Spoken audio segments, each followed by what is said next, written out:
안녕하세요. 경자입니다. 오늘 무려 5종목이 청약을 동시에 진행했는데요. 퓨런티어 때문에 난리도 아닌 하루였습니다.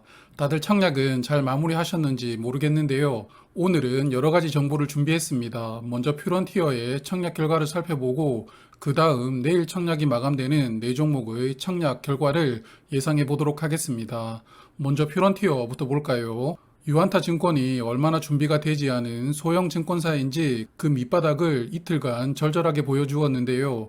결국 2일차인 오늘 점심까지도 청약 접속이 안 되어서 청약 마감 시간을 7시로 연장하였습니다. 저도 오후에 청약을 겨우 했는데요. 정말 안타깝습니다. 그래서 퓨런티어의 청약 결과를 말씀드릴 텐데요. 유안타 증권은 4시 기준으로 말씀을 드리는 것이므로 지금 보시는 데이터는 최종이 아니라는 점 먼저 이해를 부탁드립니다. 그럼 균등 배정부터 보겠습니다. 유안타 증권은 4시 현재 약 22만 계좌가 참여를 했고요. 그래서 64% 확률로 한 주 배정됩니다.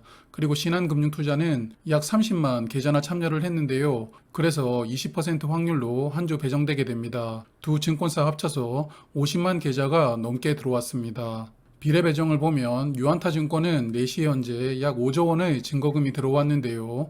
그래서 비례 경쟁률은 약 5,000대 1이고요.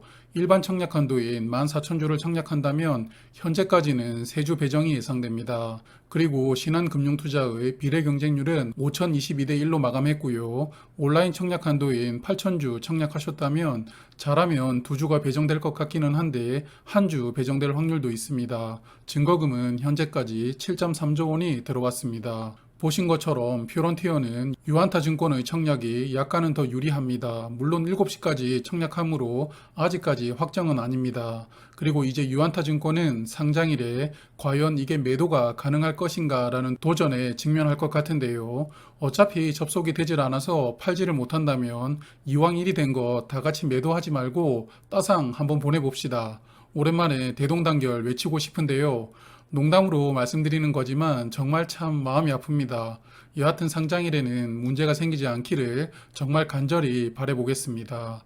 그럼 오늘 청약 1일차가 마감된 세 종목을 말씀드리고 두산중공업 실권주 보도록 할게요. 먼저 균등 배정부터 보겠습니다. VC는 1일차에 약 13,000계좌가 참여를 했습니다. 그래서 내일 저는 약 4배가 조금 넘는 55,000계좌 정도 참여를 예상하는데요.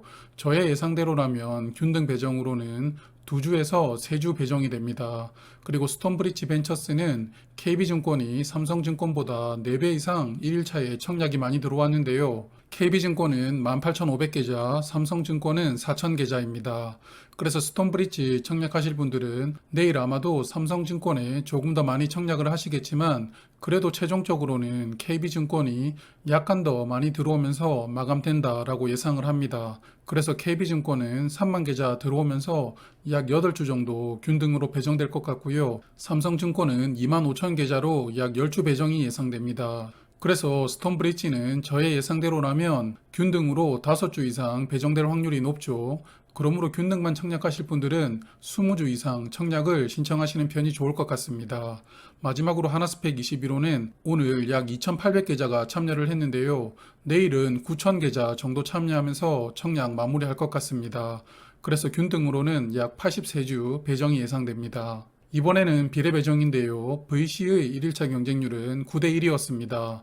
내일은 아마도 400대 1 정도로 마감할 것으로 예상합니다. 그럼 증거금은 7,500억 원이 되는데요. 비례 경쟁률로는 800대 1이 되니까요. 온라인 청약 한도인 4,000주 청약하신다면 5주 정도 배정될 것으로 생각합니다. 스톤브리지의 1일차 경쟁률은 KB증권이 12대 1, 삼성증권은 3대 1이었습니다. 그래서 내일 비례 경쟁률을 예상해보면 KB증권은 60대 1, 삼성증권은 50대 1로 예상을 해보았습니다. 그리고 마지막 하나스펙 21호는 오늘 경쟁률은 13대 1이었고요. 아마도 내일 비례 경쟁률은 180대 1 정도로 마감되는 것을 예상합니다.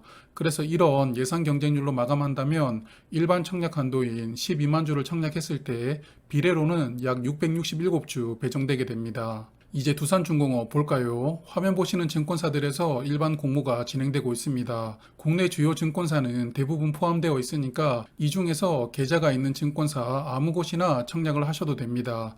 어제도 말씀을 드렸지만 실권주 청약은 통합 배정하기 때문에 각 증권사별로 물량을 할당하지 않고 모두 모아서 한 번에 배정합니다.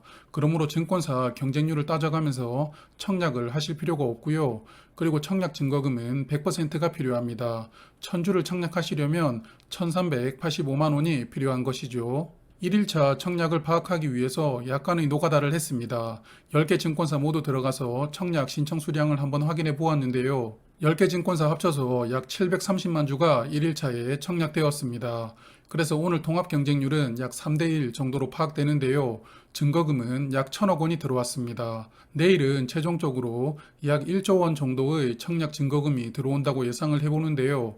그럼 1일차 경쟁률이 10배 늘어난 34대 1을 예상합니다. 34주를 청약했을 때 한 주 배정되는 것이므로 한 주 배정을 위한 증거금은 약 47만 원이 필요하게 됩니다. 두산중공업의 오늘 주가는 15,450원으로 마감했는데요. 어제보다 약간 더 하락했습니다. 그래서 유증 단가인 13,850원과 오늘 주가의 갭은 12%입니다. 청약하기에 갭이 충분하지는 않은 것 같은데요. 그럼 두산중공업의 펀더멘탈을 한번 체크를 해보겠습니다. 어제 두산중공업 실권주를 소개드리면서 21년 실적이 좋았다라고 말씀을 드렸죠. 매출도 22% 늘어났고 이익도 흑자 전환했다고 말씀을 드렸습니다. 그래서 오늘 주가에 21년 순이익을 적용을 해보면 PER은 12.55입니다. PER이 코스피 평균 수준인데요. 물론 두산중공업이 지주사 역할도 하기 때문에 지주사들과 비교를 해보면 PER은 약간은 높은 수준이지만 그래도 저는 이 정도 PER이면 투자하기는 괜찮은 수준이라고 생각합니다. 다만 문제가 있는데요. 올해 실적 전망이 좋지 못합니다. 매출액은 약 7조 3천억 원, 영업이익은 2,849억 원으로 올해 실적이 전망된다라고 공시를 했는데요. 이 전망이라면 21년보다 실적이 많이 하락하게 됩니다. 매출액은 38% 하락하고 영업이익은 무려 68%나 하락하게 되는데요. 그러므로 당장은 두산중공업이 실적 때문에 주가가 상승하기는 어렵지 않을까 생각을 합니다. 이런 좋지 못한 예상 실적으로 주가는 현재 크게 하락했는데요. 그래서 1분기부터 실적을 얼마나 전망치보다 개선시켜 나갈 것이냐가 관건으로 보입니다. 그러므로 두산중공업을 보유하지 않은 일반 투자자 중에서 이번 실권주 청약 참여를 고민하신다면 저 개인적으로는 주당 1,000원 정도를 기대 수익으로 생각을 해보는 게 어떤가 합니다. 그래서 유증 단가가 13,850원이므로 주당 1,000원의 수익이 남으려면 결국은 주가가 15,000원을 지지를 해야 됩니다. 일반적으로 신주의 상장일이 다가올수록 유상증자로 풀리는 신주에 대한 부담감 때문에 주가는 조금씩 하락하게 되는데요.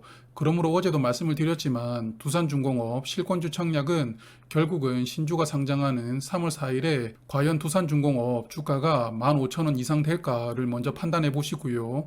그런 다음에 최종 청약 결정을 하시는 게 좋습니다. 오늘 준비한 내용은 여기까지입니다. 오늘 말씀드렸던 4종목 중 청약하실 종목들은 내일 청약 잘 마무리하시기를 바랄게요. 그리고 퓨런티어는 7시에 유안타증권 청약이 종료되면 블로그에 청약 결과 간단히 정리해서 포스팅 하도록 하겠습니다. 그리고 조금 전에 이번 주 후반부 청약하는 풍원정밀의 수요 예측 결과가 발표가 되었는데요. 애매하긴 했지만 풍원정밀은 2월의 기대 종목이었습니다. 수요 예측 결과가 양호하게 나왔는데요. 그래서 조금 정리하고 내일 오전에 영상으로 말씀드리도록 하겠습니다. 그럼 오늘도 고맙습니다. 오늘도 기분 좋은 하루 보내세요.